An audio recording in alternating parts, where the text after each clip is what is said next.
Bien, abramos nuestras Biblias en Lucas 14, del 25 al 35. Si le quiere poner un título al mensaje, yo lo puse los que seguían a Jesús. Este es un texto, 10 versículos, donde el Señor va caminando hacia Jerusalén en uno de sus últimos viajes, creo que fue el penúltimo viaje. Dice que grandes multitudes lo seguían y ahí él se voltea y les dice unas cosas.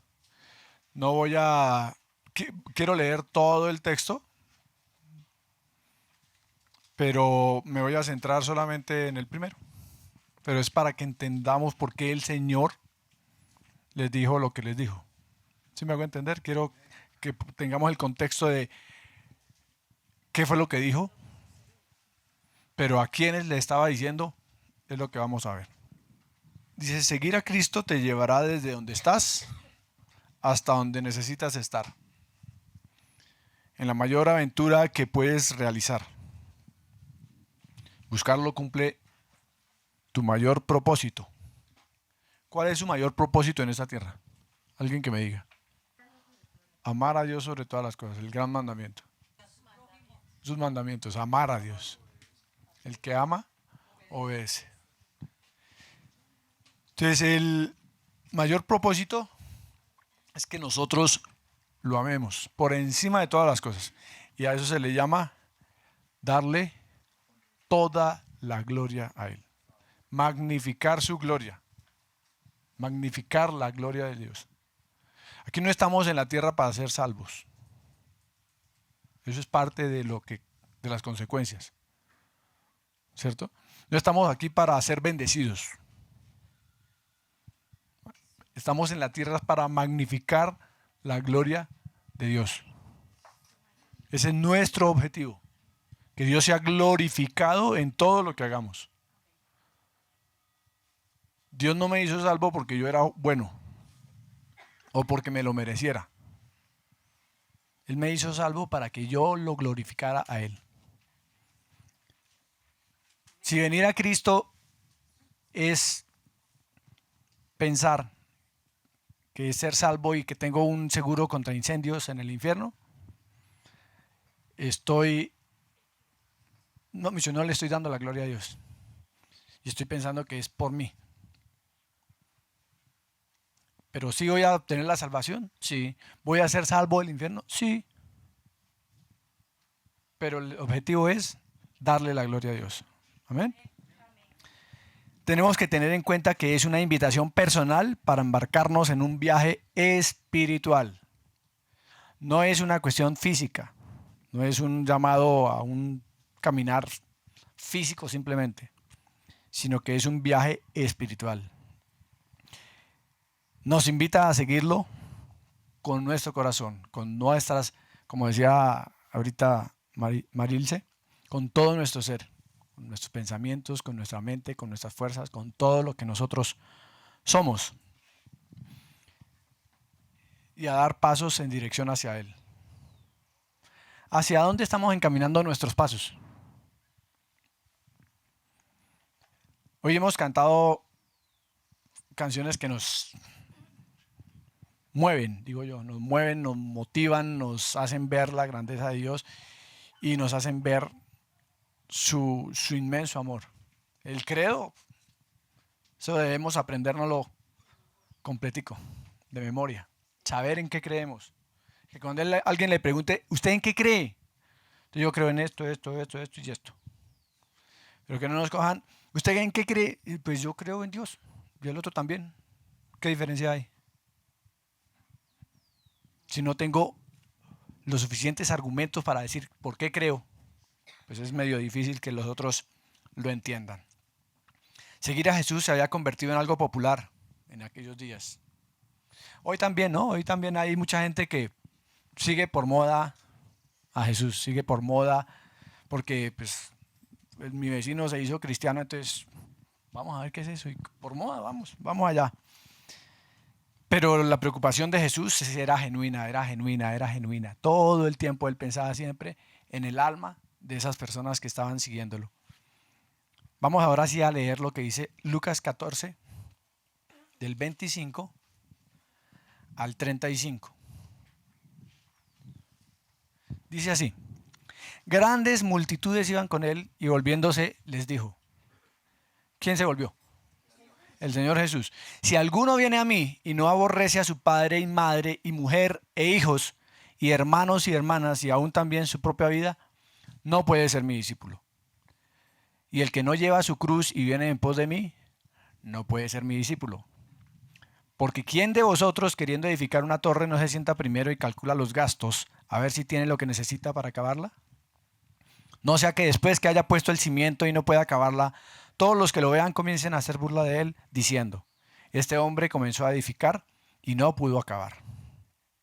¿O qué rey, al marchar a la guerra contra otro rey, no se sienta primero y considera si puede hacer frente con 10.000 al que viene contra él con 20.000? Y si no puede, cuando el otro está todavía lejos, le envía una embajada y le pide condiciones de paz. Así pues, cualquiera de vosotros que no renuncia a todo lo que posee, no puede ser mi discípulo. Buena es la sal, mas si la sal se hiciere insípida, ¿con qué se sazonará? Ni para la tierra ni para el muladar es útil. La arrojan fuera. El que tiene oídos para oír, oiga. Entonces, él está dando unas pautas para que sean verdaderamente discípulos, ¿cierto? Y después dice, bueno, yo les digo, tienen que hacer esto, pero tienen que pensar.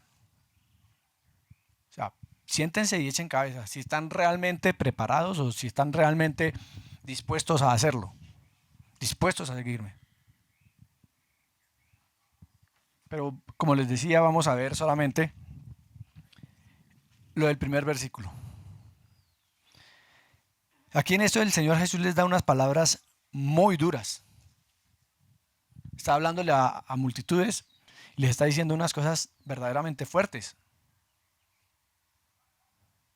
Si yo dijera aquí, es que ustedes o nosotros para poder seguir al Señor tenemos que dejar de lado todo.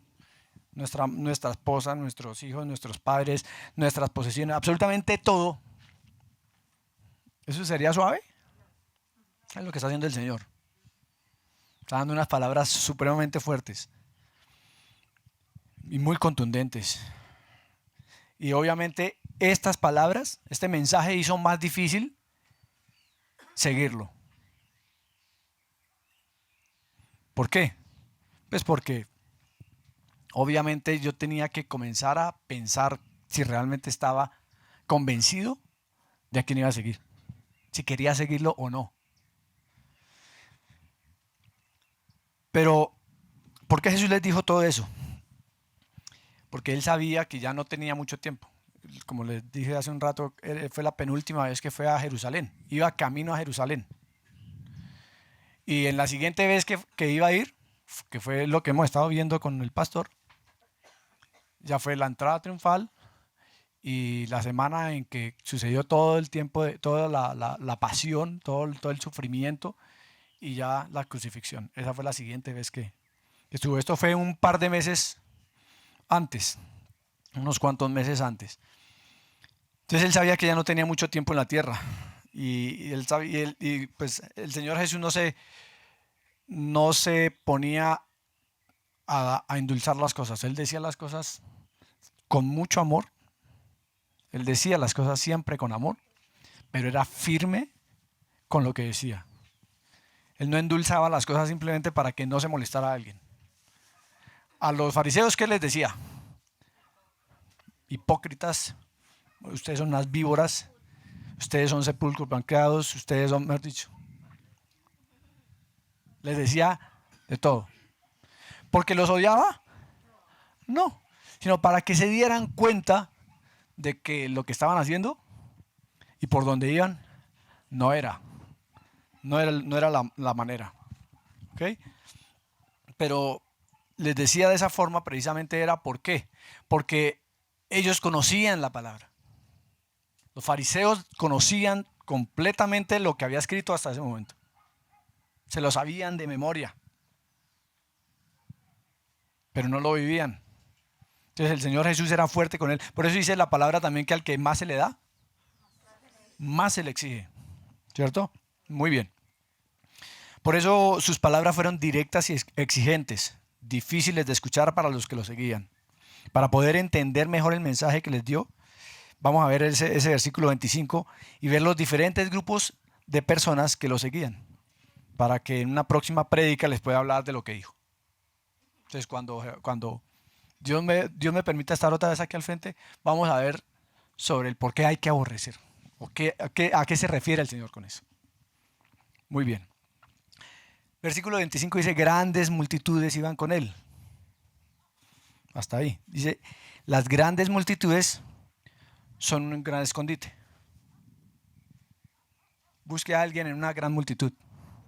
Y grandes multitudes, si ustedes se dan cuenta, en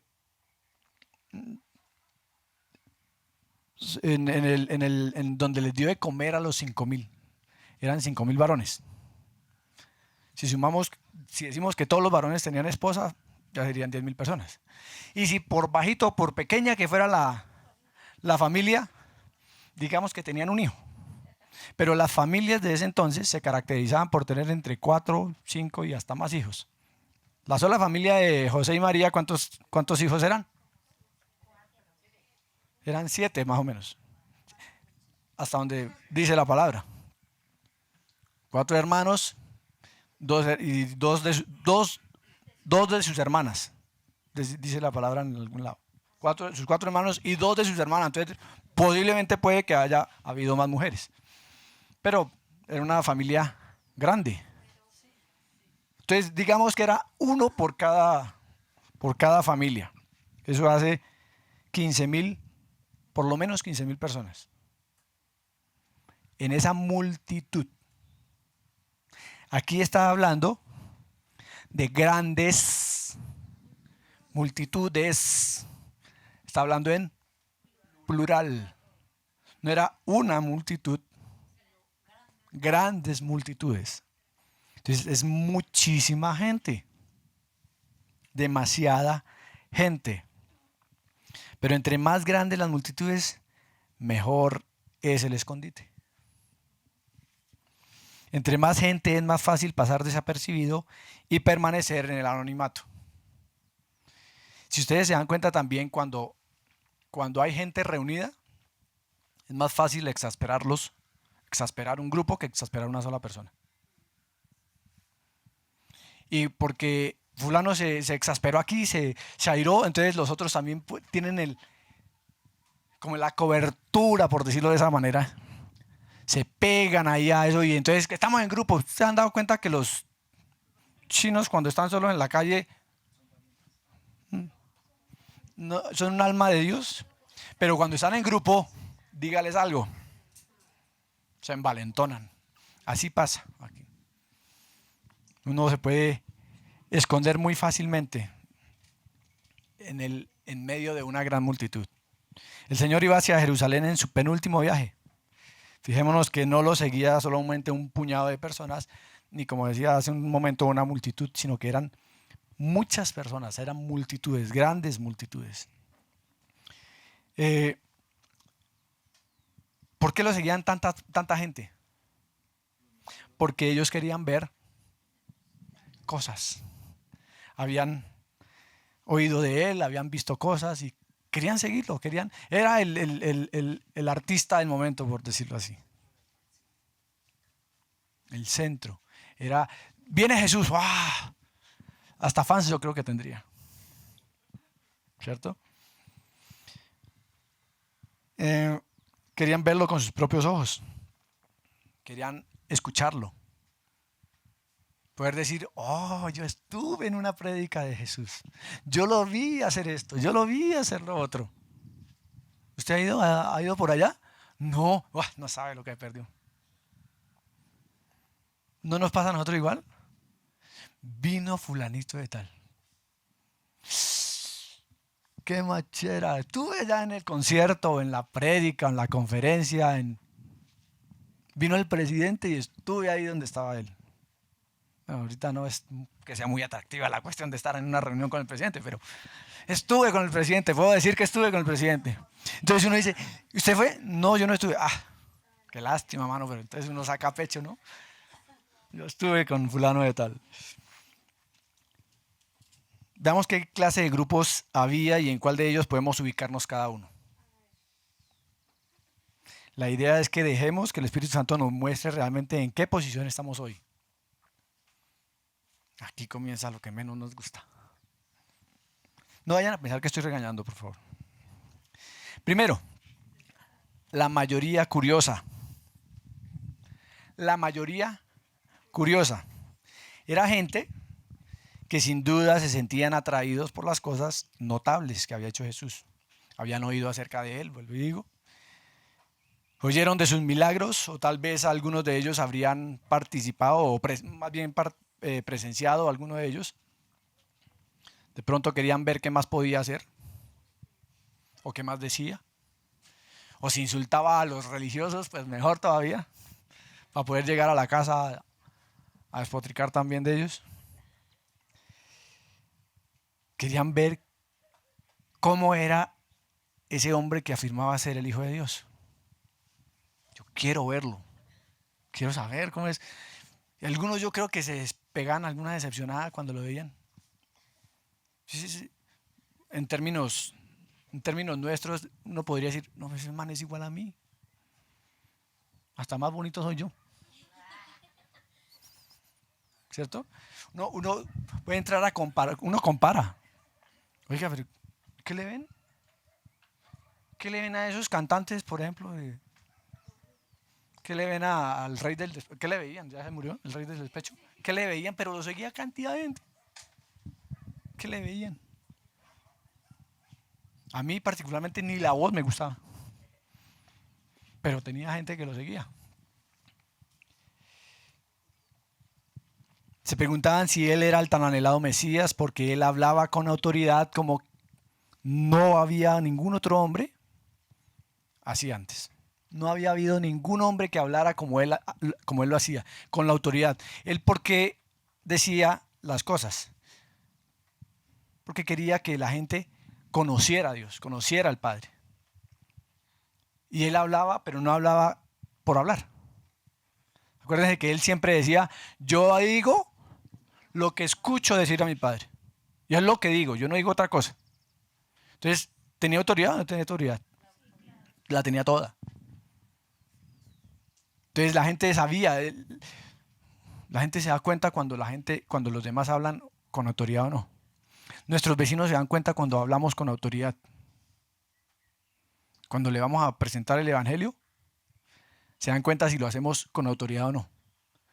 ¿Y cuál es esa autoridad? Pues que este man vive el evangelio que me está predicando. Porque lo he visto, porque lo he escuchado, porque su casa y su hogar, su esposa, sus hijos caminan como él, chévere, me gustaría ser como él. O no tengo autoridad y él sabe, este man se la pasa gritando, ponen música por allá secular ponen música y son, mejor dicho, hacen cosas como cualquiera de nosotros, igualitos a nosotros, lo único que no hace es que no toma ni fuma. Ay, como que no le pega a la mujer, pero se escuchan muchos gritos allá, sus hijos son desordenados, su casa es un desorden también. No hay autoridad. Y no vive lo que dice estar predicando. No se le ve la santidad. Al Señor Jesús, lo podría decir así, le salía la santidad por los poros. Hoy en día muchas personas son así, como este primer grupo de gente. Son simplemente curiosos. Hay gente que llega a la iglesia por curiosidad, para ver qué me pueden dar allá, qué puedo conocer yo, a ver si me gusta, de pronto les llama la atención que vieron algún video en YouTube de alguna iglesia, y, ay, yo quiero eso, entonces vienen a alguna iglesia para querer recibir lo mismo. Se sienten atraídos a Jesucristo o al Señor por curiosidad, obviamente porque sigue siendo la figura central de nuestra historia, ¿no? ¿Quién es la figura central de la historia si no es el Señor Jesús? La historia se partió en dos cuando el Señor Jesús nació. No fue cuando nació Buda, no fue cuando nació Mahoma, nada, no es por ninguno de ellos. La historia se partió en dos, cuando el Señor Jesús vino a esta tierra. Y por eso es la figura central de la humanidad. Pero ellos son de los que lo siguen de lejos, de los que están allá, no se quieren comprometer, simplemente quieren ver, simplemente quieren oír. Y por qué no, de aquí a mañana poder recibir otro pedazo de pan y otro pescadito que nos pueda dar. Que nos dé algo. Están esperando recibir algo de Dios, algo de Jesús. No se comprometen, pero quieren recibir. Usted ha visto en la calle a personas que dicen, deme algo para comer, y usted les dice, oiga, o ha escuchado de alguien que diga, tengo un trabajo para usted. No, no, deme para comer ahorita. Se les ofrece algo, pero no lo quieren, simplemente quieren recibir, no quieren dar nada a cambio por eso. Entonces así es esta clase de gente. Son solo acompañantes. ¿De alguna manera esto nos describe a nosotros? Porque si es así, debemos considerar lo que viene y dice el Señor Jesucristo adelante. Pero, vuelvo y digo, eso lo vamos a ver después. Porque es gente que también cuando recibe un llamado de atención, ya, no, yo no estoy aquí para que me regañen, yo vine a ver qué me podían dar. Vamos a ver qué dice Juan 6, 60 y 66. Dice así el 60, al oírlas, muchos de sus discípulos dijeron, dura es esta palabra. ¿Quién la puede oír? ¿Qué les dijo el Señor? Les estaba reconviniendo fuertemente también. Está diciendo, vea, estas son las condiciones. Y en el 66, ¿qué dice? Desde entonces, muchos de sus discípulos volvieron atrás y ya no andaban con él. A mí no, yo no estoy para que me regañen, a mí no me vengan a fregar. Me voy para otro lado. Y se van a otro lado. Van a ver si de pronto hay alguien más que aparezca. Y se van. Siguen ahí. Muy bien. Ese es el primer grupo, las masas curiosas o las multitudes curiosas. Es la mayoría, ¿no? Viene el segundo grupo, que son las masas confundidas. Los confundidos. Y era la gente que estaba confusa sobre quién era él. ¿Por qué estarían confundidos? Porque él decía, yo soy el camino, la verdad y la vida. Porque él decía, yo soy el pan de luz, el pan de vida, yo soy la luz del mundo, yo soy el Hijo de Dios, yo soy el que trae salvación. Entonces esta gente decía, bueno, ¿y entonces cómo es? Si es igual a nosotros. Algunos de ellos o simplemente no podían creer que sus afirmaciones de que él venía del cielo fueran ciertas. Si alguien le dice a usted, no, es que yo vengo del cielo, ¿usted qué hace? Es igualito a mí. ¿Del cielo? El cielo sería una aparición como un ángel de 2 metros, 3 metros allá, luminoso, que me deja ciego y que me habla con voz. Eres un hijo amado. Me dice todo lo bonito que yo necesito escuchar. ¿Cierto? Entonces ellos no podían creer que él viniera del cielo. Querían ver qué era lo que decía. Simplemente creían que era un profeta. Mucha gente cree eso hoy en día, que Jesús era un profeta. No más, no pasan de ahí. También estaban confundidos con el tema de la salvación, porque el Señor Jesús decía, yo soy la salvación, ustedes vienen y a través mío reciben la salvación. Pero entonces ellos decían, bueno, y entonces ¿cómo es lo que nos dicen los fariseos? Estaban entre dos aguas, ¿no? Lo seguían para ver qué decía, qué hacía y cómo lo hacía, pero creían todavía lo que los fariseos les decían, porque los fariseos decían, ustedes tienen que hacer buenas obras, tienen que cumplir toda la ley y que así se equivoquen, pues seguir intentándolo, ¿cierto? Ellos suponían que la interpretación que los fariseos les daban, porque finalmente era la autoridad espiritual, entonces era la verdadera, y que tenían que conducirse muy bien, cumplir todo lo que ellos dijeran y que así iban a ser salvos. Pero se encontraron con que el Señor Jesús les dijo una cosa muy diferente y también se encontraron con que el Señor Jesús a esas autoridades religiosas las confrontaba y entonces ellos también decían, bueno, como que no sabían para dónde ir. Y eso no ha cambiado mucho hoy tampoco. Hay muchas personas que creen que haciendo una cantidad prescrita de buenas obras, que no saben cuántas tengan que hacer para poder ser salvos, van a ser aceptados por Dios. Y se aferran a la esperanza, erróneamente a la esperanza de que Dios diga, bueno, aquí hay muchos que están haciendo obras y cositas, entonces vamos a promediar, el que mejor obras tenga entonces se salva. Hay gente que se aferra a eso, de que yo hago más obras que él. Y como las hago más y mejores y más notorias, entonces Dios por eso me va a salvar. Y yo me merezco la salvación porque pues por lo menos soy menos pecador que él. Y si no, pregúntenle a la gente de afuera. ¿Quieres ser salvo? Pues salvo de que yo soy bueno. Yo no le hago mal a nadie. Mejor aquí. Yo no le hago mal a nadie. Yo pecado no tengo de qué arrepentirme. ¿Cierto? Entonces están confundidos. No saben porque no conocen. Y no conocen porque no quieren. O porque simplemente, como están bien.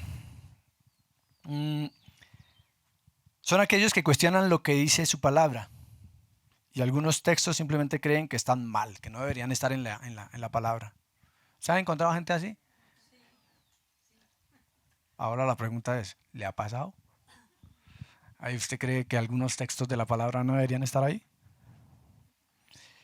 Veamos que dice Juan 7, 12 y el 19 y 20. El 12 dice, y había gran murmullo acerca de él entre la multitud, pues unos decían, es bueno, pero otros decían, no, sino que engaña al pueblo. Pero ninguno hablaba, leo el 13, hablaba abiertamente de él por miedo a los judíos. Y el 19 y 20 dice, ¿no les dio Moisés la ley y ninguno de ustedes cumple la ley? ¿Por qué procuran matarme? Respondió la multitud y dijo, demonio tienes. ¿Quién procura matarte? Primero están con él, el Señor les da una palabra, les dice unas cosas y después les dice, ¿y ustedes quieren matarme? Y ellos dicen, no, usted está endemoniado. Primero están ahí con él, escuchándolo y después dicen que es un demonio o que tiene demonio, que hace las cosas por Belcebú. ¿Están confundidos? Totalmente. ¿Cierto? ¿Cuál es su percepción de la salvación? ¿Cuál es su percepción, la suya, de la salvación? Ellos creen que haciendo obras. ¿Qué obras hacemos nosotros? A veces nos conducimos de la misma manera que ellos. Creemos que haciendo cosas vamos a ganar el favor de Dios. Creyendo que porque a veces voy a la iglesia, porque a veces voy a discipulado, porque a veces voy a hacer esto, porque hago esto o porque hago lo otro, entonces por eso soy salvo. Tenemos una percepción defectuosa de lo que es el perdón de pecados y la salvación. Que porque soy buena gente, entonces no peco y me quedo en eso. Y por ser buena gente, nadie se salva. ¿Cierto? Entonces, ¿cómo nos podremos identificar con este grupo de gente? ¿Hay confusión en nosotros todavía? Esa gente no conocía la palabra. Y lo que el Señor Jesús decía, lo cuestionaba. Lo ponía en duda. Que no nos pase igual. Ya van dos. Tercero, los buscadores con convicción de pecado. Eran aquellos que buscaban aprender más de Jesús y la salvación. Lo habían oído predicar sobre el reino de Dios y estaban procesando toda esa información que Él les había dado. Algunos de pronto llegaban a convicción de pecado. Estaban tomando conciencia de su necesidad de recibir al Señor como su Salvador, de recibir el perdón. Pero siempre hay un pero. Tenían su alma vacía, se sentían vacíos, como que no cumplía la expectativa. Eso que les decía él, como que no les... Sí les tocaba el corazón, pero no, todavía no había en ellos una convicción total. Y se sentían culpables precisamente porque no podían cumplir tampoco la ley. Entonces ni lo uno ni lo otro. Cuando escucharon a Jesús se dieron cuenta de que necesitaban entregarle sus vidas a Él, pero aprendieron a responder su oferta gratuita de una forma indiferente. Como que sí, pero como que no. Como que voy, pero como que no voy. Pero sin embargo hay convicción. Ya cuando está haciendo la palabra un trabajo en el corazón, en la mente de la gente. Cuando el Señor Jesús les dice, ustedes tienen que hacer esto. El reino de los cielos consiste en esto. Y yo, sí, yo tengo que hacer eso. Sí, yo tengo que comprometerme. Sí, yo tengo que...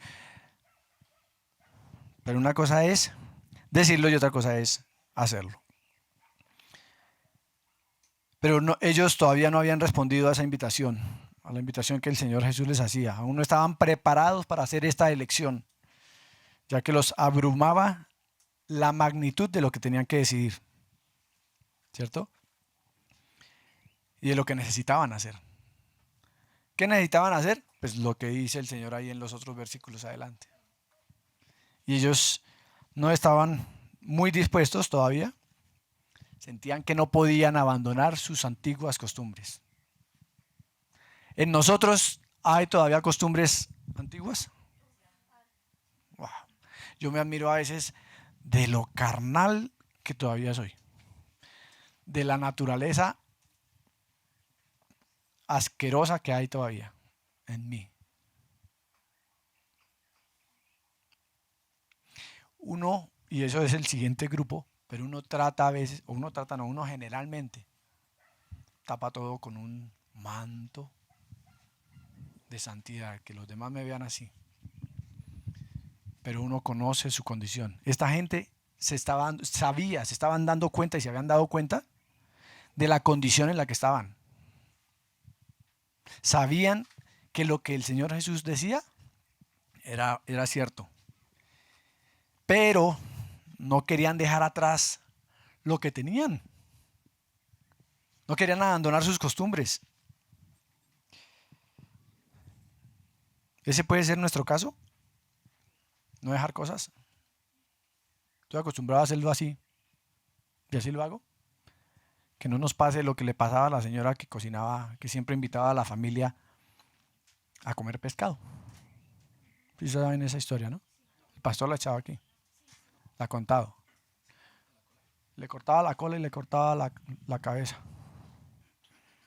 Y siempre que iban a almorzar allá donde la mamá, antes ella les daba pescado sin cabeza y sin cola. Oiga, y una vez una hija le dijo, mamá, ¿usted por qué siempre nos da pescado sin cabeza y sin cola? Ya, yo no sé. Mi mamá me lo preparaba así. Entonces se fueron para donde la abuela. Abuela, ¿usted por qué le daba siempre a mi mamá y mi mamá nos da a nosotros siempre pescado sin cabeza y sin cola? Le dije, yo no sé. Era mi mamá la que hacía eso. Entonces todavía la bisabuela estaba viva y se fueron para donde la bisabuela y, oiga, bisabuela, ¿usted por qué le daba a mi abuela, a mi mamá y ahora ella nos da a nosotros pescado sin cabeza y sin cola? Le dije, no, mamita, lo que pasa es que cuando nosotros preparábamos el pescado, cuando lo íbamos a meter al horno, como era de esos hornos ahí de leña, pues no nos cabía en el horno, entonces le quitamos la cabeza, le quitábamos la cola. En el sartén, en el sartén, en el horno, en el sartén. Le quitamos la cabeza y le quitábamos la cola. Entonces, ¿a qué voy con eso? A que a veces nosotros hacemos las cosas simplemente por hacerlas. No tenemos ni idea de por qué se dan las cosas. Y las seguimos haciendo y entonces estamos acostumbrados a hacer las cosas de determinada manera. Y ni siquiera nos tomamos el tiempo suficiente para ver por qué hago yo ese tipo de cosas. ¿Por qué el mal genio se me sale cada vez que hago esto de determinada forma y sigo haciendo eso. De esa forma entonces siempre me sale el genio por eso. O hago cosas que no son nada santas, que no están de acuerdo a la palabra. Y es que yo soy así y finalmente yo me arrepiento y le pido perdón al Señor. Y Él me perdona. Sí. Pero usted sigue haciendo cosas y teniendo costumbres que no quiere dejar atrás. Y esta gente era así. Hacían cosas, seguían haciendo toda su vida, la seguían viviendo de la misma manera. Seguían a Jesús. Había convicción en sus vidas de que necesitaban salvación. ¿Nos describe? ¿Y cuántos seguimos haciendo cosas de allá atrás? Hoy cantábamos, el pasado quedó atrás. ¿Es realidad? Aunque hay convicción en la persona, no hay una actitud real de cambio. Creer que por venir o participar en algo programado por la iglesia o por los pastores vamos a conseguir el favor de Dios. Y por eso llegamos a la hora que nos da nuestra real voluntad. Por eso vemos una romería de gente después de las 10 de la mañana todavía entrando. 10 y 10, 10 y cuarto, hay gente que llega a 10 y media, a veces hasta tirando hasta las 11. Y llegamos y nos conectamos con la palabra que dice, te voy a dar toda mi vida. Nos conectamos con la canción que está inmediatamente y comenzamos a cantar. Y acabé de llegar tarde. Súper tarde. De pronto hay algunas situaciones en las que se presentaron imprevistos. Sí, listo. Pero fijémonos una cosa. Nos levantamos muchas veces, o entre semana nos levantamos, como decía hace un rato, a las 5 de la mañana para hacer cosas que tengo que hacer. Colegio y comenzar a trabajar. Bueno, pero me levanto a las 5 de la mañana. ¿Pongo peros por eso? No, me toca. ¿Cierto? Pero me dicen una reunión a las 8 de la mañana y el domingo, peor. Tiempo de oración, no, ¿quién va a ir por allá? Que el discipulado a las 7, no. Reunión de parejas, gracias a Dios que no hay este sábado. Varones nos toca después a las 5 de la tarde, nos parte la tarde, qué cosa, no, deberían ponerla a otra hora. Las mujeres a las 7 de la mañana, madrugar a las 7 va a ir a reunión de mujeres, ¿por qué no lo pusieron en la tarde? Los jóvenes, el sábado que es el único día que tengo, bueno, será. A todos le ponemos problema. A todos, si nos pusieran la reunión de hoy a las 11 de la mañana, llegamos a mediodía. ¿Sí o no? Cuando lo hacíamos a las 9, llegaban a las 9 y media. Que muy temprano a las 9. Aquí dijimos, vamos a dejarla a las 10. Tenemos reunión a las 10 y hay gente que está llegando a las 10 y media. ¿Por qué? No, Dios tiene que entender que es que yo soy una persona y voy a hablar, soy un tipo ocupado. Además, llamo a mi mujer, bueno, mi mujer me llama como 10 veces, pero ella se levanta más temprano que yo, sí, hace todas las cosas, se levanta desde las 6 de la mañana a preparar, a hacer, a organizar todo, y yo me levanto faltando 10 para las 9, 10 para las 10, me alisto en los 10 minutos y mientras llegamos acá, yo no sé ella por qué se demora tanto haciendo cosas. No ayuda nada en la casa, deja todo el trabajo a ella. Alistar niños, alistar mesa de amor, alistamos la mesa de amor. ¿Alguno de aquí alista la mesa de amor el sábado? ¡Wow! O hay de lo que caiga, o no hay, vámonos así. Pero ojalá me den la mesa de amor. Si la gente supiera en la condición en la que estoy, me darían la mesa de amor. Es una forma de bendecir a nuestros hermanos, de amarlos. No importa. Si lo único que tiene ahí para traer siempre es lentejas, tráiganlas. Si la actitud de su corazón es amar a sus hermanos, a través de unas lentejas, hágalo. Porque aquí también hemos dicho muchas veces, no traiga solo lentejas. Hay gente que solo trae lentejas. Si es lo único que tiene y con lo que piensa es lo que más le gusta también, porque yo doy de lo que más me gusta a mí. Entonces, si es lo que más le gusta, y ojalá le dieran a usted eso para recibir otra vez las lentejas y prepararlas para usted, chévere, pues tráigalas. Demuéstrele su amor a sus hermanos a través también de una ofrenda. ¿Cierto? Cierro paréntesis. Con la ofrenda. Pero entonces, ¿cuál es nuestro compromiso? Sabemos que necesitamos del Señor, sabemos que tenemos convicción de pecado, porque el Espíritu Santo mora en nosotros, entonces trae convicción de pecado. Sé que necesito cambiar, sé que necesito dejar cosas atrás, pero no hay un compromiso en mí. ¿Me estará faltando algo? ¿A esta gente le faltaba algo? Pues vamos a Mateo 7. Mateo 7, 21 al 23. Mi deseo con esto no es señalar a nadie, sino que pensemos cuál es nuestro compromiso delante de Dios. Si la reunión a las 10 llegó por lo menos 5 minutos antes para poder decirle a alguien buenos días. Y no llegar en medio de la alabanza a decirle a la gente, hola, buenos días, hola, buenos días. Y distraerlos y distraer a todo el mundo y llegar en el momento equivocado como la casita roja.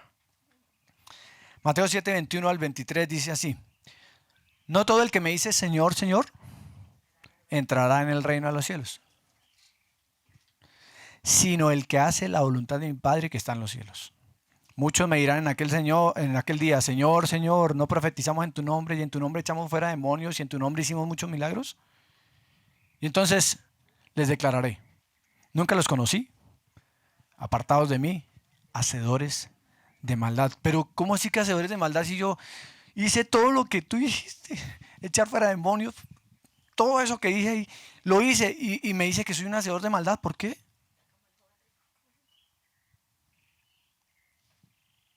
No todo el que me dice Señor, Señor. Nuestros labios se pueden abrir fácilmente para decir cosas, pero es la actitud de nuestro corazón.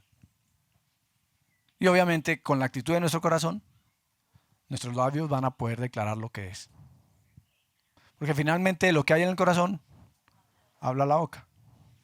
¿Cierto? Muy bien. 4. La minoría comprometida. Siempre el Señor tiene su remanente. La minoría comprometida era el grupo más reducido. Son los que se convirtieron de verdad y al menos eran 11. 11 de los 12 que Jesús llamó. El Señor los convocó a dejar de vivir para sí mismos y ahora a vivir para Él. Y dieron el paso radical de fe necesario para seguirlo. Todos ellos aceptaron el llamado del Señor a estar con Él y dejarlo todo atrás. Abandonaron el camino ancho. Es lo que no queremos hacer. Es lo que le pasaba al grupo anterior. No querían abandonar el camino ancho. Porque el camino angosto y la puerta angosta, por la puerta angosta no cabe sino una sola persona. Y cuando pasa por la puerta angosta, hasta la ropa le queda ahí, afuera. Porque no puede entrar con todo lo que trae. Solo entra la persona. Como dicen los parqueaderos, solo entra el conductor. Aquí solo entra una persona. De a una en una y sin nada.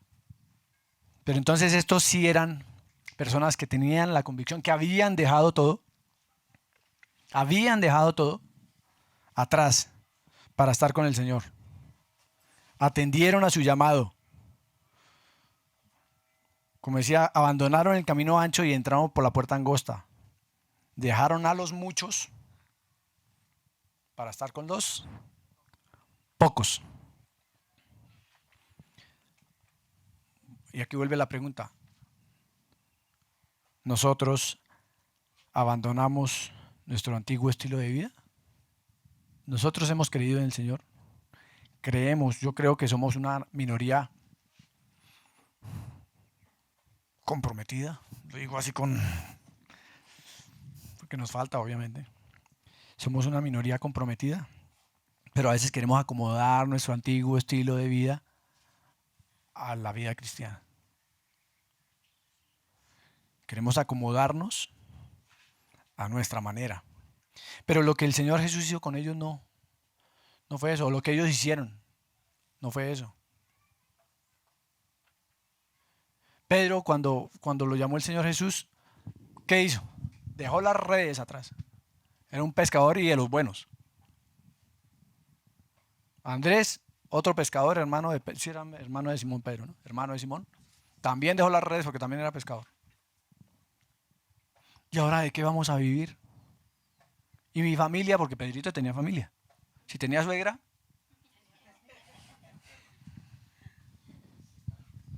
y se enfermó y después el Señor la sanó y por eso creo que Pedro dice que lo negó 3 veces. No, mentiras. Entonces,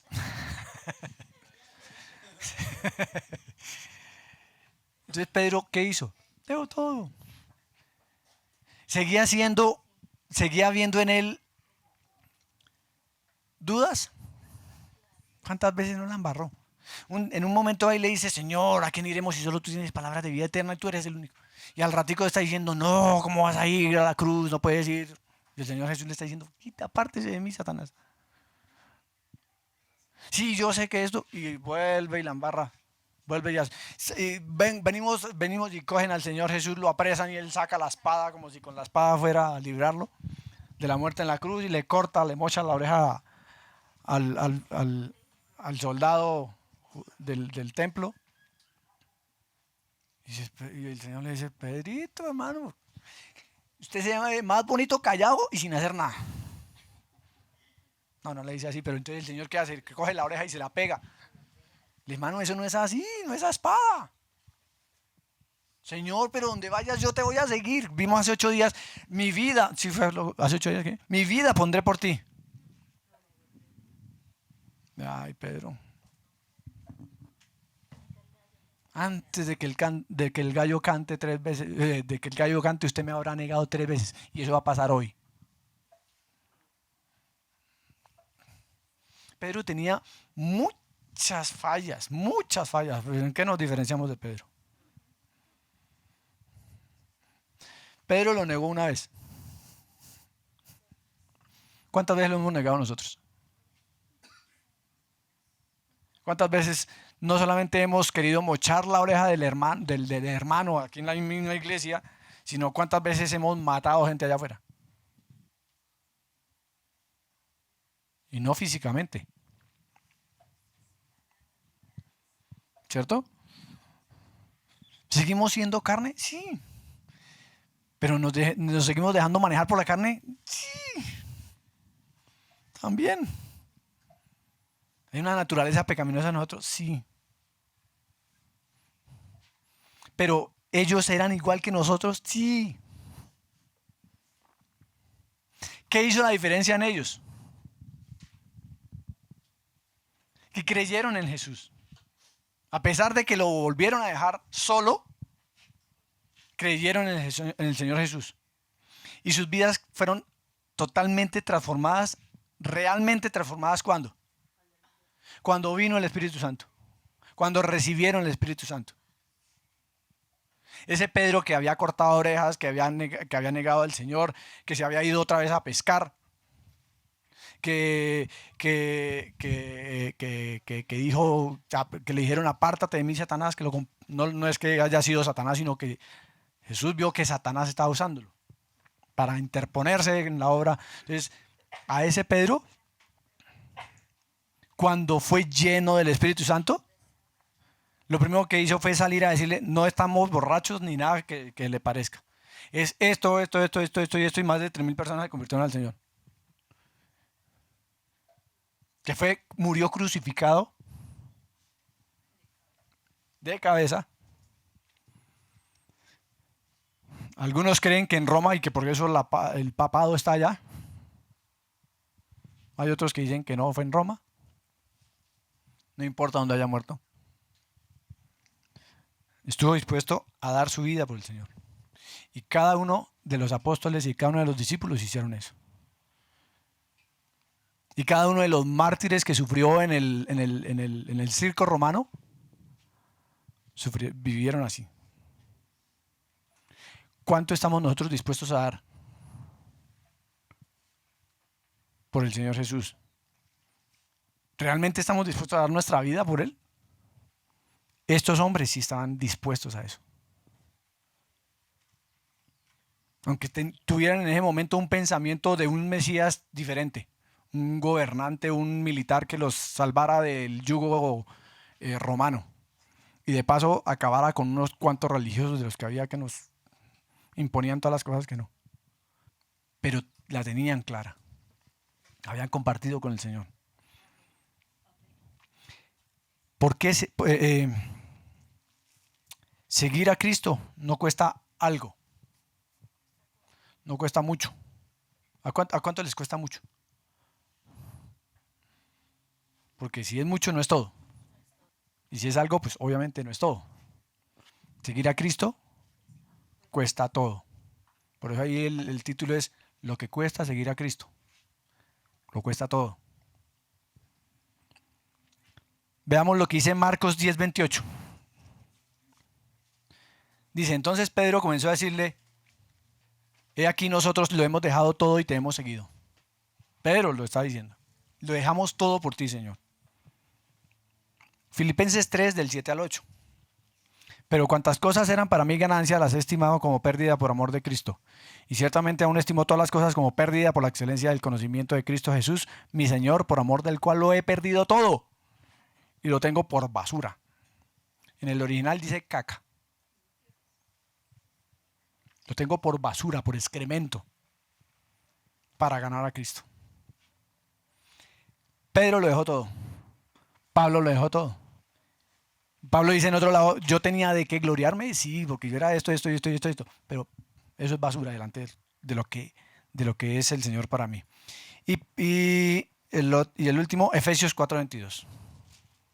En cuanto a la pasada manera de vivir, despójense del viejo hombre que está viciado conforme a los deseos engañosos y renueven el espíritu de nuestra mente, de su mente. Vístanse del nuevo hombre creado según Dios en la justicia y santidad de la verdad. ¿Qué tenemos que dejar? Nuestra pasada manera de vivir, despojarnos del viejo hombre viciado conforme a los deseos engañosos.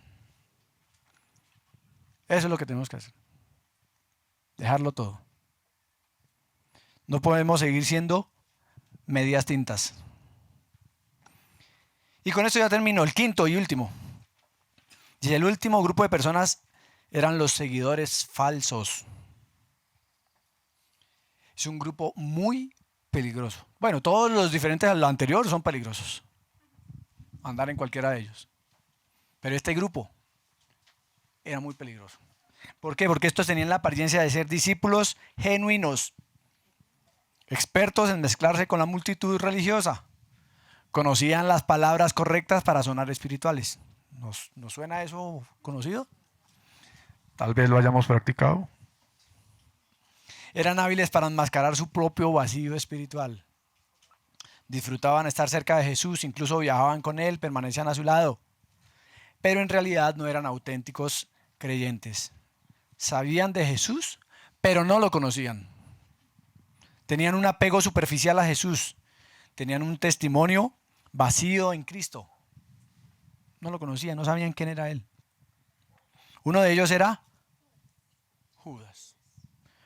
Judas, él comía al lado de Jesús. No despertaba ninguna sospecha en los demás. ¿O sí? Alguno dijo, no, este man como que, ¿qué tal cerró esa plaza que tiene ahí en la bolsa? ¿No? Todos confiaban en él porque él sabía cómo tenía que manejarse en medio del grupo. Manejaba la bolsa del dinero, fue testigo de todo lo que Jesús hizo. Escuchó todos sus mensajes. Todos los mensajes de Jesús los escuchó Judas. Judas tuvo la oportunidad de arrepentirse con algunos de sus mensajes. Todas las oportunidades las tuvo. Lo tuvo todo para arrepentirse. ¿Cierto? Pero Judas nunca murió a sí mismo. Fue llamado al arrepentimiento con cada uno de sus mensajes y no se arrepintió. Siguió siendo un discípulo falso. cada vez perfeccionaba más el arte de actuar delante de sus hermanos. Porque delante del Señor actuaba, sí. ¿El Señor le comía cuento? No. ¿Por qué? Porque el Señor conocía el corazón de Judas. Sabía que él lo iba a traicionar. ¿Cierto? Pero los demás sí comieron enterito. Su corazón seguía sin comprometerse con Cristo. Judas nunca había muerto a él mismo. Veía a Jesús como un medio para obtener beneficios. ¿Cuántos de nosotros somos cristianos para obtener algo de? Si ustedes se dan cuenta, mucha gente, no digo que todo, pero mucha gente va a las iglesias donde hay convocatorias de que viene fulano de tal. Noche de sanidades, noche de milagros, noche de no sé qué, el siguiente noche de alabanza extrema y una cantidad, todas son noches diferentes y especiales y hay mucha gente que va, que viene el profeta fulano de tal, entonces para que le den una palabra, para ver qué puede sacar, qué me va a decir Dios de mí que soy tan buena gente y cómo me va a utilizar. ¿No les pasó alguna vez eso a ustedes? Alguna vez a mí me pasó. Bueno, todas las veces que me pasó, pero una de esas es que un profeta en otra congregación vino a otra congregación más bien a dar unas conferencias y al final, como siempre, todos los profetas que hacen ministran y profecía y entonces y uno queda, me habló el Señor, ¿cierto? No les pasa. Y uno como que sacaba la cabeza, ahí sí no se escondía, sino que trataba de sacar la cabeza para que me llame y que me diga algo. Que me diga algo, una profecía donde vas a ser enviado a las naciones, eres el profeta, eres el evangelista y muchos ven. Y uno, soy necesario para Dios. Lastimosamente pasamos por ahí. Pasamos por ahí. Como congregación pasamos por ahí. Pero bueno, gracias a Dios nos permitió pasar por ahí. Para que ahorita podamos ver que estábamos equivocados y que, ay Señor, que hay muchos equivocados allá afuera también, que seguimos equivocándonos también, pero que eso nos ayuda a nosotros a ver más allá y a poder orar por eso y a poder en verdad comprometernos con el Señor. ¿Cierto? Entonces él utilizó al Señor como un medio para obtener beneficios. Él esperaba que cuando él estableciera su reino como Mesías, él ser el tesorero general del reino. Tener un puesto ahí, ser el segundo en mando con el Señor, ¿por qué no? Si para eso estaba trabajando. Pero cuando se dio cuenta de que las cosas iban por otro lado, él decidió no entregar su corazón a Jesús, sino entregarlo a él y sacar un provecho, que de hecho lo hizo. Hay un predicador por ahí que es muy conocido que dice que Judas fue más sincero que los apóstoles, que él sí se arrepintió de verdad. Eso lo dice un muy conocido evangelista. Él no se arrepintió, murió en su remordimiento y en su pecado y está ahorita en el infierno.